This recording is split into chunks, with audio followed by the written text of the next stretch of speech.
जय हिंद साथियों, स्वागत है आपका हमारे इस मंच परमार्थी क्लासेज में। साथियों, आपके लिए एक बहुत बड़ी खुशखबरी की बात है और ये बात है कि एसएससी जीडी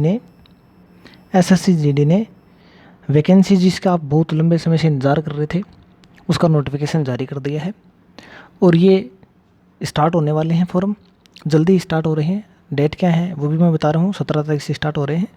तो ये नोटिफिकेशन है, इसको मैं पूरा डिटेल से आपके साथ चर्चा करने वाला हूँ। अगर आप इंटरेस्टेड हैं इस वैकेंसी के अंदर तो आप देख लेना, नोटिफिकेशन आ चुका है, फॉर्म भर देना और एग्ज़ाम की तैयारी में लग जाना। तो देखो, मैं इसके अंदर एक एक चीज़ें फॉर्म के अंदर जो भी इसके नोटिफिकेशन में जो भी दी गई हैं वो सारी चीज़ें आपको बताने वाला हूँ। कैसे कैसे अप्लाई करना है, क्या होती है एसएससी जीडी की वैकेंसी, क्या है इसमें, क्या काम है, कैसे सैलरी मिलती है, किस प्रकार का काम करना पड़ता है, वो सारी चर्चा मैं करने वाला हूँ आपसे। देखो, सबसे पहले हम नोटिफिकेशन की बात कर लेते हैं। नोटिफिकेशन जारी कर दिया गया है और इसके अंदर क्या लिखा गया है, देखो यहाँ से शुरू करते हैं। Constable GD in central arm police forces CFF NIA SSF and उसके बाद में राइफलमैन जीडी इन आसाम राइफल एग्जामिनेशन 2021, ये इसका नोटिफिकेशन है। देखो, पहले तो जीडी का मतलब है जनरल ड्यूटी, ठीक है, जनरल ड्यूटी। अब ये क्या होती है साहब जनरल ड्यूटी, मैं एक बार समझा दूंगा आपको, पूरा इसका काम क्या है ये सारा समझा दूंगा। एक बार नोटिफिकेशन को मैं थोड़ा सा आपको बता देता हूँ, कब से इसकी डेट स्टार्ट हो रही है, क्या हो रहा है। देखो, date of submission of online application 17/7/2021 से फॉर्म शुरू हो रहे हैं साहब।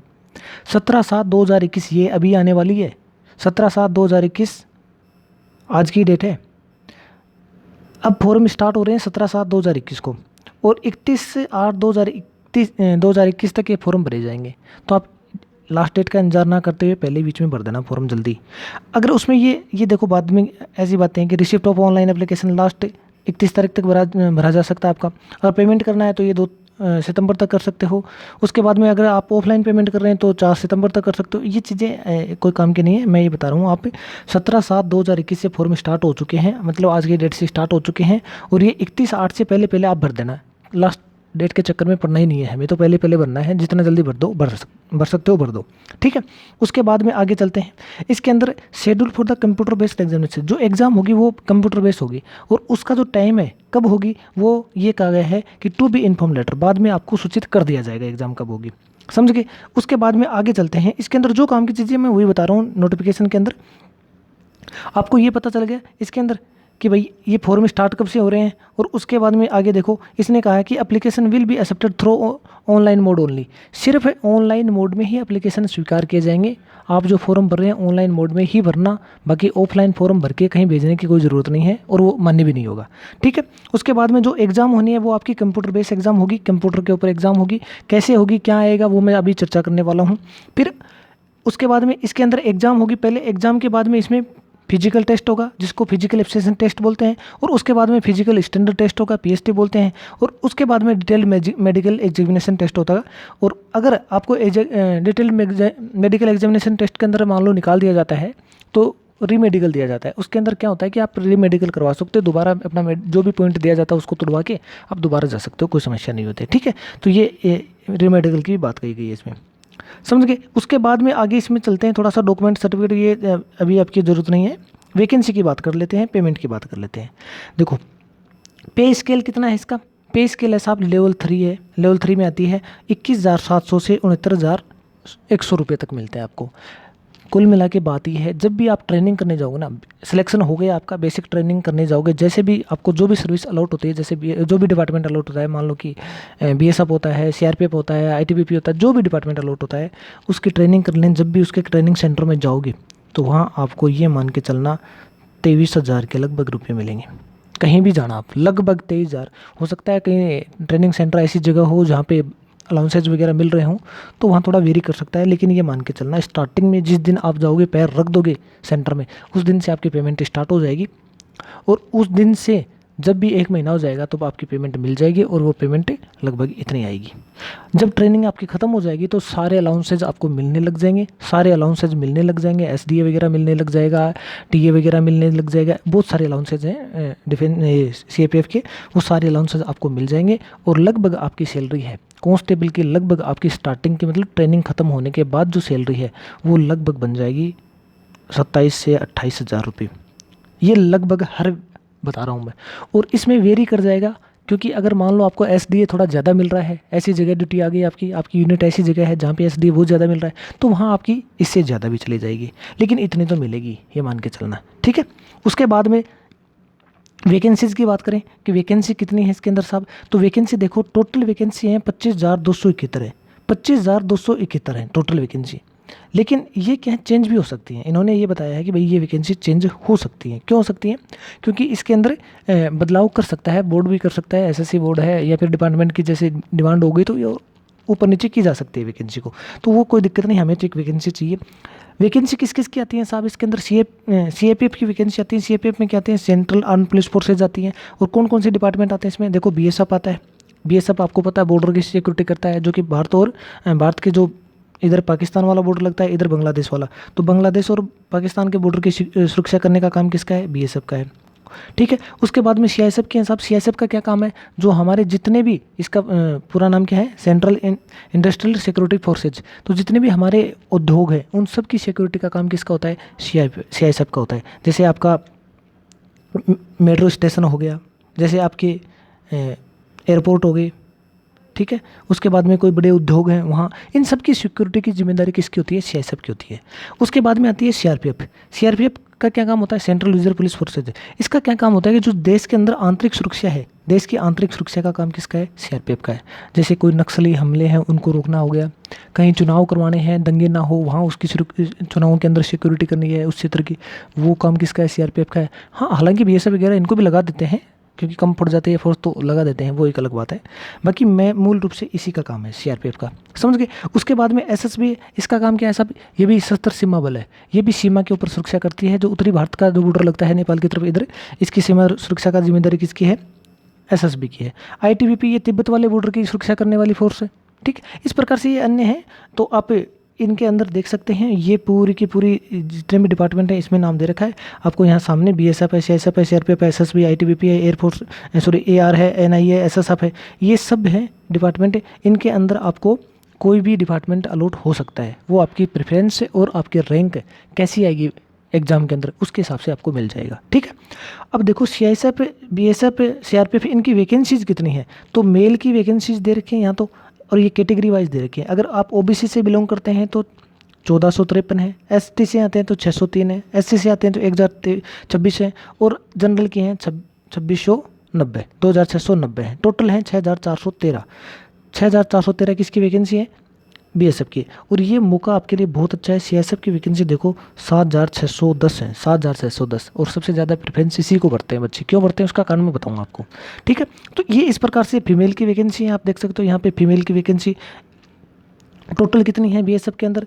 1132 है। सीआईएसएफ के अंदर कितनी है? 854 है, और इसके अंदर 0 है, नहीं है। सीआरपीएफ के अंदर वैकेंसी देखो, सीआरपीएफ की वैकेंसी डाली नहीं है इसने, क्योंकि सीआरपीएफ के लिए बोला है कि भाई बाद में ऐड कर सकते हैं ये, इसलिए ये वैकेंसी बढ़ भी सकती है, ठीक है। उसके बाद में इस प्रकार से आप टोटल वगैरह देख लेना, इसमें कोई ज़्यादा खास नहीं है। उसके बाद में मैं आगे चलता हूँ, थोड़ा सा इसकी बात करता हूँ आपको। The vacancy are tentative, any change in the number of the vacancy will be, तो ये मैंने बता दिया आपको, चेंज हो सकता है, कोई दिक्कत नहीं है इसमें, वैकेंसी चेंज हो सकती है। नेशनलिटी देखो, candidate must have citizen of India, citizen of India होना चाहिए, बस इतना ही है इसमें, ये मान के चलो। और उसके बाद में एज लिमिट, ये जो मेन चीज़ें हैं ना वो बता दूंगा मैं आपको। जैसे एज लिमिट का बच्चों को बहुत कन्फ्यूजन होता है कि भाई एज लिमिट क्या है, तो इसमें एज लिमिट है 18 से 23 साल। 18 से अगर 23 साल के बीच में आप हैं तो आप इसके लिए फॉर्म भर सकते हैं, अप्लाई कर सकते हैं, समझ गए। अब 18 से 23 साल का निर्धारण करने के लिए उन बच्चों को समस्या हो जाती है जो किनारे पे रहते हैं। किनारे पे का मतलब कई ऐसे हैं जिनकी 18 उम्र होने वाली है, तो उनके अंदर जिज्ञासा है कि क्या मैं भर सकता हूँ, मेरी तो 17.5 चल रही है, मेरी ये चल रही है, तो उनके अंदर समस्या रहती है। और कई ऐसे होते हैं जो इस उम्र को 23 उम्र को क्रॉस करने वाले हैं, हो सकता है 22.5 साल के हैं, लेकिन वो निर्धारण कर नहीं पाते सही तरीके से कि भाई हम कैसे निर्धारण करें हमारा, कि हम इसके लिए अप्लाई कर सकते हैं या नहीं कर सकते। तो इसके लिए मैं आपको एक बताता हूँ बात। देखो इसके अंदर क्या करना है, इसने ये कहा है कि candidate should not have been born earlier than 2/8/1998, मतलब 2 अगस्त 1998 से पहले आपका जन्म नहीं होना चाहिए। तो कैसे निर्धारण करना, आप इसको लिखो, यहाँ 2 लिखना है, ये 8 हो गई और ये 1998 हो गई, ठीक है। आप अपनी डेट ऑफ बर्थ याद है आपको, सबको याद होगी, उसको लिखो एक साइड में। आप सपोज करो आपकी डेट ऑफ बर्थ है 5/7 1997, सपोज करो, मैं बता रहा हूँ एग्जाम्पल के लिए, कि अब ये 5/7/1997 डेट ऑफ बर्थ है किसी की, उस बंदे को क्या करना है, इसके लिए अप्लाई करना है, तो क्या वो कर पाएगा कि नहीं कर पाएगा, इसका निर्धारण कैसे करना है ये देख लो। अब यहाँ देखो आप 5/7/1997, ठीक है, इस डेट पे जाओ, पहले इन्होंने ये डेट दी है, इस डेट के इस साइड में जाओ, इस साइड में जाओगे तो देखो इस साइड में ये डेट आएगी कौन सी, 8वां महीना चल रहा है, 8वें के बाद में 9वां महीना आएगा भाई, यहाँ 9 आएगा, मतलब सितंबर आएगा, सितंबर के बाद में कौन सा आता है, अक्टूबर आता है, नवंबर आता है, दिसंबर आता है, इस प्रकार से आता है। फिर दिसंबर के बाद में 1999 की साल शुरू हो जाएगी, क्योंकि 98 की तो है ही, तो 1999 की साल शुरू हो जाएगी। तो इसका मतलब ये 97 वाली साल कहाँ आएगी, इस साइड में आएगी या फिर इसके इस साइड में आएगी, तो 97 देखो आप यहाँ से देख लो, 97 क्या है, 97 इस साइड में आएगी, ठीक है। अगर इस डेट के आपकी जन्म की तिथि इस साइड में आ रही है तो आप अप्लाई नहीं कर सकते, इस साइड में आ रही है तो कर सकते हैं, समझ गए। यहाँ से निर्धारण कर लेना आपकी डेट ऑफ बर्थ अगर इस तिथि के इस साइड में आ रही है तो आप अप्लाई नहीं कर सकते, और इस साइड में आ रही है तो आप अप्लाई कर सकते हैं। ये तो बात हो गई जिनकी उम्र अभी बीतने वाली है, मतलब 23 क्रॉस करने वाली है, 23 कर चुके हैं तो उनके कन्फ्यूजन है, तो उनको मैंने बता दिया, इस प्रकार से आप निर्धारण कर सकते हैं। अब बात आती है उन बच्चों की जो अभी 23 साल 18 साल के होने ही वाले हैं, हो सकता है उनकी उम्र 17.5 साल है, या हो सकता है 18 हो गई है, उनको कैसे कैलकुलेट करना है अपनी उम्र का, तो उसके लिए क्या करना है, 01/08/2003 लिख लिया आपने, ठीक है। अब क्या करना है, आपकी उम्र इसके इस साइड में जानी है एक तो, और एक इस साइड में जानी है, क्योंकि आपकी जो डेट ऑफ बर्थ होगी हो सकता है इस दिन हो सकता है इसके इस साइड हो सकता है इसके इस साइड हो, यही तो होना है। तो अब यहाँ से आप कैसे निर्धारित करोगे, तो इसमें सीधा लिखा है कि एंड लेटर देन 1/8/2003, इसके बाद में आपका जन्म नहीं होना चाहिए। 2003 के बाद में अगर आपका जन्म होगा, हो सकता है 2003 के बाद में क्या है, 2004 आएगी, 5 आएगी, 6 आएगी, अगर 2003 के बाद में अगर आपका जन्म हो रहा है तो वो क्या है, आप 18 साल के अंदर नहीं आएंगे, छोटे हो जाएंगे। अब 2003 साल अकेली नहीं देखनी, ये डेट देखनी है पूरी, 1 तारीख 8वें महीने की 1 तारीख और फिर 2003 की साल। अब देख लो आपकी डेट ऑफ बर्थ, सपोज करो मान लो कि आपकी डेट ऑफ बर्थ है 2/5/2007 है, 7 तो ज़्यादा दूर होगी, मैं 7 की बजाय ये करता हूँ 3 करता हूँ, ठीक है, 2/5/2007 है। अब ये पता आपको 8 के बाद में देखो 2008, ये 8वां महीना है, अगस्त के बाद में कौन सा महीना आता है, सितंबर, तो मतलब 9वां महीना आएगा सितंबर का। सितंबर के बाद में दिसंबर आता है, फिर अक्टूबर आता है, नवंबर आता है, दिसंबर आता है, इस प्रकार से आगे चलता है, फिर 2004 आ जाएगी। तो यहाँ ये जो डेट आएंगी, सितंबर के महीना आएगा, फिर उसके बाद अक्टूबर का आएगा, ये कौन सा आएगा, इस साइड में आएगा। और सितंबर से पहले अगस्त आया, अगस्त से पहले जो आएगा वो जुलाई आएगा, तो जुलाई आपका इस साइड में आएगा, जुलाई वाला महीना, और जुलाई से पहले जून है, जून से पहले मई है, तो ये जो 5वां महीना मई का होता है, तो मई का कौन सा महीना 5वां है, और ये कहाँ आएगा, यहाँ आएगा, इस साइड में आएगा, इसके इस साइड में, तो इस साइड में आएगा। इसका मतलब ये जो डेट ऑफ बर्थ है ये कहाँ आएगी, इस साइड में आएगी, 2003 2/5/2003 कहाँ आएगी, इस साइड में आएगी, यहाँ पे आएगी, यहाँ कहीं आएगी, ठीक है। तो अब इसने यही तो कहा कि भाई इससे पहले का जन्म होना चाहिए, इसके बाद का जन्म नहीं होना चाहिए, तो पहले का जन्म तो आप अप्लाई कर सकते हैं। इस प्रकार से आपके डेट ऑफ बर्थ का निर्धारण कर लेना और देख लेना आप अप्लाई कर सकते हैं नहीं कर सकते। फिर इसमें आगे कहा गया कि अगर SC ST से आप बिलोंग करते हैं तो आपको 5 साल की छूट मिलेगी, मतलब आपके डेट ऑफ बर्थ अगर 5 साल की छूट का मतलब ये नहीं है कि आप 5 साल पहले भर दोगे, 18 साल से होने से 5 साल पहले भर दोगे, यहाँ छूट ये नहीं मिलेगी। यहाँ छूट ये मिलेगी अगर आपकी उम्र 23 साल हो चुकी है, फिर आपको 5 साल उसमें जोड़ लेना है, 23-5 जोड़ के फिर वहाँ तक आप अपना अप्लाई कर सकते हैं। अगर आप OBC से बिलोंग करते हैं तो 3 साल की छूट और मिल जाएगी, अगर सर्विसमैन है तो आपको 3 साल की छूट मिल जाती है, ठीक है। इस प्रकार से ये छूटें दे रखे हैं और आपके जो काम किए हैं वो बता दी मैंने। आगे बात करते हैं इसके बाद में, अक्स सर्विसमैन को इसको कोटा मिलता है, इसमें वो अलग बात है, आप अक्स सर्विसमैन शायद नहीं होंगे कोई। और आगे जो और हमारे बिंदु है जो काम का होगा उसकी मैं बात करने वाला हूँ। देखो एजुकेशन क्वालिफिकेशन की बात की गई इसमें। एजुकेशन क्वालिफिकेशन साहब कुछ नहीं चाहिए, आपको 10वीं पास चाहिए, एक रिकॉग्नाइज्ड बोर्ड से 10वीं पास होना चाहिए, बस 10वीं पास हैं आप अप्लाई कर सकते हैं। उसके बाद में आप ग्रेजुएट हैं, 12वीं पास हैं या फिर और कुछ किया है, कोई समस्या नहीं है, किया है तो अच्छी बात है, नहीं किया तो भी कोई बात नहीं, 10वीं पास होना चाहिए। 10वीं के बाद में आपने कुछ भी किया है कोई फ़र्क नहीं पड़ रहा, कर रहे हो तो भी ठीक है, नहीं कर रहे हो तो भी ठीक है, आप 10वीं पास कर ली अप्लाई कर सकते हो, ठीक है। उसके बाद में आगे वाला बिंदु है, इसके अंदर देखो ये बात देखो, यहाँ बहुत सारे कैंडिडेट क्या हैं NCC करते हैं और यहाँ क्या ये बात कही गई है कि incentive to the NCC certificate holder, अगर किसी ने एनसीसी कर रखी है तो उसको बहुत फ़ायदा मिलने वाला है। अब फ़ायदा क्या मिलने वाला है, देखो अगर आपके पास एनसीसी का सी सर्टिफिकेट है तो आपको 5% तक नंबर मिलने वाले हैं एग्ज़ाम के। अगर मान लो सपोज करो 100 नंबर का एग्ज़ाम आपका 100 का होता है, उसके अंदर आपने एग्ज़ाम में 90 मार्क्स ले लिए, तो सी सर्टिफिकेट आपके पास है, 5 जुड़ गए, कितने हो गए, 95 मार्क्स हो गया। आपके 95 मार्क्स हो रहे हैं, सीधे 5 नंबर मिल रहे हैं, एक तरह से 5% मिल रहे हैं और 5 नंबर ही मिलेंगे क्योंकि 100 नंबर का एग्जाम होना है। ठीक है, 5% मार्क्स मिल रहे हैं एनसीसी सी सर्टिफिकेट को, और बी वाले को 3% मिलते हैं। एनसीसी का ए सर्टिफिकेट होता है, इसको 2% मिल जाएंगे। इसमें ये छूट मिलने वाली है एनसीसी सी सर्टिफिकेट वालों को, बी सर्टिफिकेट वालों को, ए सर्टिफिकेट वालों को। ठीक है, उसके बाद में आगे चलते हैं।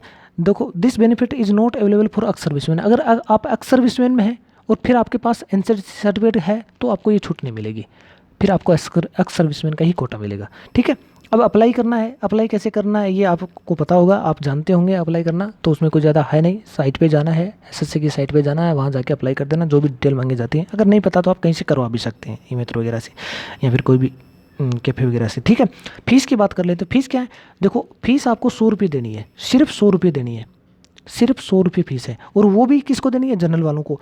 इसमें एससी एसटी और एक्स सर्विसमैन इनके लिए तो छूट भी दे रखी है, फीस की कोई फीस देनी ही नहीं है इनको। ये जनरल और ओबीसी वालों की दे रखी है फीस, वहाँ देनी है। फीस देनी कैसे है, ऑनलाइन मोड में देनी है, कोई दिक्कत नहीं है, ऑनलाइन मोड में देनी है, ये सब समझते हैं आप। एग्जामिनेशन सेंटर दे रखे हैं, ये सेंटर हैं जो भी आपको जो भी नज़दीक पड़ता है जिस हिसाब से वो अपने हिसाब से देख लेना, सेंटर का कोई दिक्कत नहीं होती। उसके बाद में अगला जो बिंदु है स्केल ऑफ एग्जामिनेशन की बात करते हैं। देखो एग्ज़ाम होगा, सबसे पहले एग्ज़ाम के अंदर क्या होना है, क्या क्या आएगा, कितने नंबर की एग्ज़ाम है, ये सब मैं एक बार बता देता हूँ। इसमें खुद दे रखा है एडवर्टाइजमेंट में जो कि कंटेनिंग 100 क्वेश्चन, 100 क्वेश्चन होंगे कैरिंग 100 मार्क्स, और 100 क्वेश्चन है 100 नंबर होंगे उसके। ठीक है, अब 100 क्वेश्चन आएंगे 100 नंबर के होंगे, एक क्वेश्चन 1 नंबर का हो गया। इसका मतलब अब एक part, B part, C part, D part, इन 4 पार्टों में बटकर आपका पेपर आएगा। ए पार्ट के अंदर क्या आएगी, जनरल इंटेलिजेंस एंड रीजनिंग आएगी, जिसके अंदर 25 नंबर के 25 क्वेश्चन होंगे। ठीक है, उसके बाद में general knowledge and general awareness आएगी, इसमें भी 25 नंबर के 25 क्वेश्चन होंगे। फिर एलिमेंट्री मैथमेटिक्स, मतलब जो जनरल मैथ पढ़ते हैं जिसको आप, उसमें 25 नंबर के 25 क्वेश्चन आ जाएंगे। फिर हिंदी या English, Hindi oblique English, Hindi या इंग्लिश में 25 नंबर के 25 क्वेश्चन होंगे। इस प्रकार से ये टोटल आपके 100 क्वेश्चन होंगे, और इसके लिए आपको सोल्व करने के लिए टाइम मिलेगा 90 मिनट। कहने का मतलब 90 मिनट में ही आपको पेपर सोल्व करना है, समझ गए। ये आपका पेपर हो गया। इसके लिए तैयारी करने के लिए आप हमें बता सकते हैं, कमेंट कर देना, बता देना। इसका जो सिलेबस है डिटेल से मैं आपको बता दूंगा, पूरा एकदम बढ़िया वाला तरीके से करवा दूंगा। अगर आपकी इच्छा हो तो कमेंट करके बता देना, हम चला देंगे ये। ठीक है, उसके बाद में ये एग्ज़ाम होगा कैसे, कंप्यूटर बेस होगा, ये बता दिया मैंने, कंप्यूटर बेस होगा, कंप्यूटर पे एग्जाम होनी है, और मल्टीपल चॉइस क्वेश्चन आएंगे, मल्टीपल चॉइस क्वेश्चन आएंगे, objective multiple choice question. The computer based examination will be conducted English and Hindi mode, English और हिंदी में दोनों में क्वेश्चन मिलेगा आपको। तो आपको जो भी मर्जी है, इंग्लिश वाला देखो, हिंदी वाला देखो, उस हिसाब से देख लेना। अगर आपने गलत क्वेश्चन कर दिया तो उसके लिए 0.25 मार्क्स आपके काट लिए जाएंगे, 1/4 नेगेटिव मार्किंग है इसके अंदर, ये आप देख सकते हैं यहाँ पे। और date of examination will be informed to the candidate only through the website of the commission, commission की वेबसाइट पे आपको बता दिया जाएगा कि एग्ज़ाम की डेट क्या होने वाली है। ठीक है, इस प्रकार से ये बातें यहाँ कही गई हैं। उसके बाद में और आगे चलते हैं थोड़ा सा, इसके अंदर जो बिंदु काम किए हैं मैं वही बता रहा हूँ। ये आपका सिलेबस है, इसके अंदर सिलेबस के अंदर देख सकते हैं आप सिलेबस में क्या क्या है। Syllabus for the examination will be as following. देखो जनरल इंटेलिजेंस एंड रीजनिंग में क्या आएगा, ये एनालिटिकल एप्टीट्यूड है, ये सारा सिलेबस है, बहुत टाइम लग जाएगा इसमें पढ़ने के लिए, आप देख लेना इसको, जो भी सिलेबस है। देखो मैं इसको स्क्रॉल करता हूँ धीरे धीरे, आप इसमें जो भी टॉपिक हैं वो देख लेना सारे के सारे।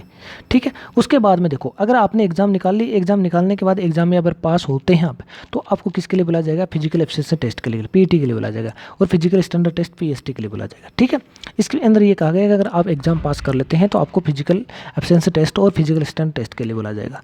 और वो फिजिकल एफिशिएंसी और फिजिकल टेस्ट ये पीएसटी होगा, इसके बाद में जो होगा वो मेडिकल होता है, उसका मैं बता ही दूंगा अभी। देखो ठीक है, फिजिकल में क्या होगा ये मैं बता दूंगा, अभी चर्चा करने वाला हूँ आगे। फिजिकल एफिशिएंसी टेस्ट में क्या होगा, देखो ये फिजिकल एफिशिएंसी टेस्ट है, इसके अंदर candidate have to clear the race within the following time. देखो अगर आप मेल हैं तो आपको 5 किलोमीटर की दौड़ पूरी करनी है, कितने, 24 मिनट के अंदर। 5 किलोमीटर की दौड़ पूरी करनी है 24 मिनट के अंदर, अगर आप मेल हैं तो।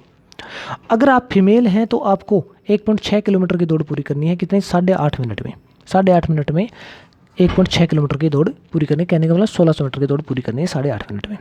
ये बात किसके लिए लागू होगी? ये बात उन लोगों के लिए लागू होगी जो लद्दाख से नहीं आते। तो आप लद्दाख से नहीं आते होंगे मेरे हिसाब से। अगर आप लद्दाख से आते हैं, लद्दाख वाले क्षेत्र से आते हैं, तो आपको 1600 मीटर की दौड़ करनी है 6.5 मिनट में। किसको? मेल को। तो और फीमेल को 800 मीटर की दौड़ दौड़नी है 4 मिनट के अंदर। ये लद्दाख वाले क्षेत्रों के लिए है।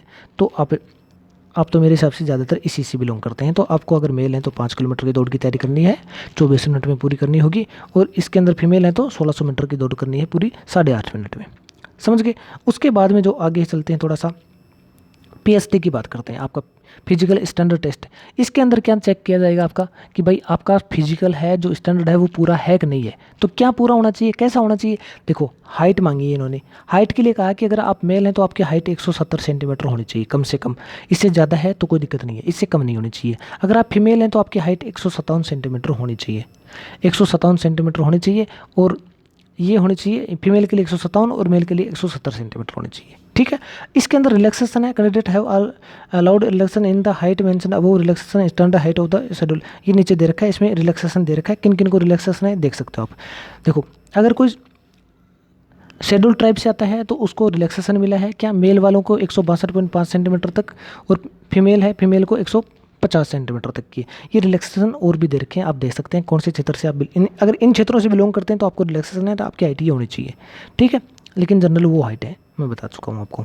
चेस्ट की बात करें तो भाई चेस्ट आपको 80 सेंटीमीटर आपका बिना फुले हुए चेस्ट होना चाहिए, और फुलाव कम से कम उसमें 5 सेंटीमीटर होना चाहिए। कम से कम 5 सेंटीमीटर का फुलाव होना चाहिए चेस्ट में, सीने में, और 80 सेंटीमीटर आपका वैसे बिना फुले होना चाहिए। ठीक है। उसके बाद में ये छूट है शेड्यूल ट्राइब वगैरह आने वाले कैंडिडेट को, आप देख सकते हैं इसमें अगर आप आते हैं इससे तो। उसके बाद में वेट की बात करते हैं। Properties to height and age for medical standard, जो भी इनका एक स्केल होता है वेट का कि हाइट, आप ये मान लो कि आपकी जो हाइट है उसके लगभग 10 गुना तक आपका वेट होना चाहिए, उससे ज़्यादा नहीं होना चाहिए। उसके नीचे रहेगा चल जाएगा, कोई दिक्कत नहीं है, क्योंकि आप अंडर वेट में जाएंगे तो अंडर वेट का तो कोई ज़्यादा इशू करते नहीं है, रीमेडिकल देते नहीं है अंडर वेट में। तो ओवर वेट अगर आप चले जाओगे तो आपको रीमेडिकल दे देंगे, तो फिर आपके साथ समस्या हो सकती है। तो वेट की आप थोड़ा ध्यान रख लेना। कैसे ध्यान रखना है वेट को? आपकी जो हाइट है उसको गुणा कर लेना 10 kg के साथ, 10 kg के साथ गुणा कर लेना अपनी हाइट को। जैसे मान लो आपकी हाइट 5 फीट है तो 5 फीट गुणा 10 बराबर 50 kg। ठीक है। आपकी हाइट 6 है तो 6 गुणा 10 बराबर 60 kg। लगभग इतना वेट होना चाहिए, इससे ज़्यादा तो होना ही नहीं चाहिए। ओवर वेट में चले जाओगे नहीं तो, अंडर वेट में होगे कोई दिक्कत नहीं होगी। ठीक है। उसके बाद में मेडिकल एग्जाम होगा, ये सब हो जाएगा। फिजिकल टेस्ट हो गया और फिजिकल स्टैंडर्ड टेस्ट हो गया। इसके बाद में आपका मेडिकल एग्जाम होना है। मेडिकल एग्जाम के अंदर देखो क्या होता है। मेडिकल एग्जाम के अंदर मेडिकल एग्जाम मतलब कि पूरा तो मैं नहीं बता सकता आपको डिटेल से कि क्या क्या होता है मेडिकल एग्जाम के अंदर, लेकिन इसमें जो दे रखा है वो आप एक बार देख लेना। आंख वगैरह चेक करते हैं, आपके शरीर की मतलब कि लगभग सारे पार्ट चेक किए जाते हैं, कोई ऐसा छोड़ा नहीं जाता। एक बंद कमरे में ले जाके सब कुछ चेक किया जाता है। ठीक है। उसके बाद में देखो, आपके कहने का मतलब शरीर स्वस्थ होना चाहिए, कोई रोग नहीं होना चाहिए, किसी प्रकार की कोई भी विकृति नहीं पैदा होनी चाहिए शरीर के अंदर। अगर आप सही फिट हैं एकदम तो कोई दिक्कत नहीं है, आपके मेडिकल में कोई समस्या नहीं होगी। ठीक है। अगर इसके लिए आपको फिर भी पूछना है किसी को तो मैं आपका टेलीग्राम चैनल का लिंक दे दूंगा, वहाँ से आप मेरे से कांटेक्ट कर लेना। पर्सनली मैं आपको बता दूंगा कि कैसे कैसे मेडिकल होता है। उसके बाद में चलते हैं हम आगे,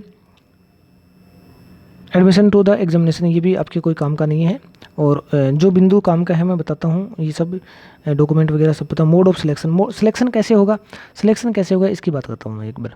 देखो, जो आपका फिजिकल टेस्ट होगा इससे पहले आपका रिटन टेस्ट हो रहा है, एग्ज़ाम हो रहा है CBT, कंप्यूटर बेस्ड एग्ज़ाम। उसके अंदर आपको मिनिमम, अगर आप EWS और जनरल वगैरह से बिलोंग करते हैं तो आपको 35% मार्क्स लेके आने ही पड़ेंगे, और SC ST OBC वगैरह से बिलोंग करते हैं तो आपको 33% मार्क्स लेके ही आने पड़ेंगे। लेकिन आपको ये पता है इन मार्क्स से कुछ होना नहीं है, ऐसे सिलेक्शन होता नहीं है, इसकी मेरिट बहुत जाती है। तो ये 33% 35% वाली तो कोई इन्होंने रखा है क्राइटेरिया कि भाई इतने दिन मार्क्स होने चाहिए, लेकिन इससे सिलेक्शन तो होने वाला नहीं है, तो आपको तो ज़्यादा ही टारगेट लेके चलना है। ठीक है। लेकिन इतने मार्क्स तो होने चाहिए। अगर मान लो आपके पास NCC सर्टिफिकेट है तो 5 नंबर मिल जाएंगे, B सर्टिफिकेट 3 नंबर मिल जाएंगे, A सर्टिफिकेट तो 2 नंबर मिल जाएंगे। ये आपको छूट हो जाएगी इसमें। उसके बाद में फिजिकल के लिए बुला लिया जाएगा आपको। फिजिकल का मैंने बता दिया थोड़ी देर पहले क्या करना है, वो अगर कर लेते हैं तो फिर मेडिकल के लिए बुला लिया जाएगा। मेडिकल के बाद में फाइनल मेरिट आ जाएगी आपका, उसमें नाम आएगा तो सेलेक्ट हो जाओगे। ठीक है। उसके बाद में देखो, यहाँ देखो अगर candidate have to given preference for the following CFF organisation in the order of priority in the online application, आपको क्या है ऑनलाइन एप्लीकेशन भरते टाइम प्रेफरेंस देनी है कि आप कौन से डिपार्टमेंट में जाना चाहते हैं। सब BSF में जाते हैं, CSF में जाना चाहते हैं, कौन से में जाना चाहते हैं, उसके लिए आपको प्रेफरेंस देनी पड़ेगी। अब ये प्रेफरेंस कैसे देनी है, तो फॉर्म के अंदर आपको BSF नहीं लिखना है, BSF नहीं लिखना है, CISF नहीं लिखना है, तो आपको यहाँ क्या ABDEFH ये कोड लिखने हैं कि साहब हम BSF में जाना चाहते हैं, तो आप पहले नंबर पे A लिख देना, A भर देना, और दूसरे नंबर पे आप CISF में जाना चाहते हैं तो B भर देना, तीसरे नंबर पे आप ITBP में जाना चाहते हैं तो E भर देना, चौथे नंबर पे आप SSB में जाना चाहते हैं तो D भर देना, पाँचवें नंबर पे बात आप SSF में जाना चाहते हैं तो F भर देना। ये मतलब आपकी प्रेफरेंस होगी, जिस अगर आप मान लो सबसे पहले CISF में जाना चाहते हैं तो B भर देना पहले नंबर पर। अब मैं आपको ये बताता हूँ राज की बात, भरना कौन सा है मेरे हिसाब से बता रहा हूँ, हो सकता है वो अपनी अपनी अलग अलग राय हो सकती है, लेकिन जनरल जो ट्रेंड है ना वो बता सकता हूँ आपको। सबसे ज़्यादा प्रेफर करते हैं CISF को, पहले नंबर पे आप CISF भरना। क्यों प्रेफर करते हैं, सबकी इच्छा होती है भाई अच्छी जॉब मिले और काम उसमें ऐसा हो जो हम करके खुश रहें, थोड़ी समस्याएं कष्ट वगैरह कम आए, फैमिली लाइफ वगैरह ठीक ठाक रहे, ये सारी चीज़ें हर व्यक्ति देखता है, और कोई नहीं देखता है तो वो अपने हिसाब से हो सकता है, मैं उसकी बात भी नहीं कर रहा हूँ। तो CISF के अंदर ये सारी फैसिलिटी आपको मिल जाती हैं। क्यों मिल जाती हैं, क्योंकि CISF की जो नेचर है ना, ड्यूटी की नेचर है, वो आपको कुछ सिटी में ही ड्यूटी करनी है, किसी सिटी में, क्योंकि उद्योग कहाँ मिलेंगे, सिटियों के आसपास ही मिलेंगे, तो वहीं आपको ड्यूटी करनी है। तो हाँ, आपकी फैमिली लाइफ भी अच्छी रह सकती है और बाकी लाइफ मतलब कि अच्छी रह सकती है। अगर मान लो आप चले जाते हैं BSF में, तो डेफिनेटली आपको बॉर्डर पे रहना है, मोस्ट ऑफ टाइम बॉर्डर पे रहना है, और बॉर्डर के ऊपर आपको पता है भारत का बॉर्डर अभी बहुत पिछड़ा हुआ है, वहाँ पे इतनी सुविधाएं हैं नहीं है, तो ये समस्याएं फैमिली लाइफ वगैरह संभव नहीं हो पाती हैं। इसलिए मैं बता रहा हूँ कि पहले नंबर पे आप CISF भर देना, दूसरे नंबर पे आप BSF भर देना, चाहे SSB भर देना, चाहे तो BSF चाहे SSB, वो अपने अपने प्रेफर कर सकते हो, अपने हिसाब से देख सकते हो।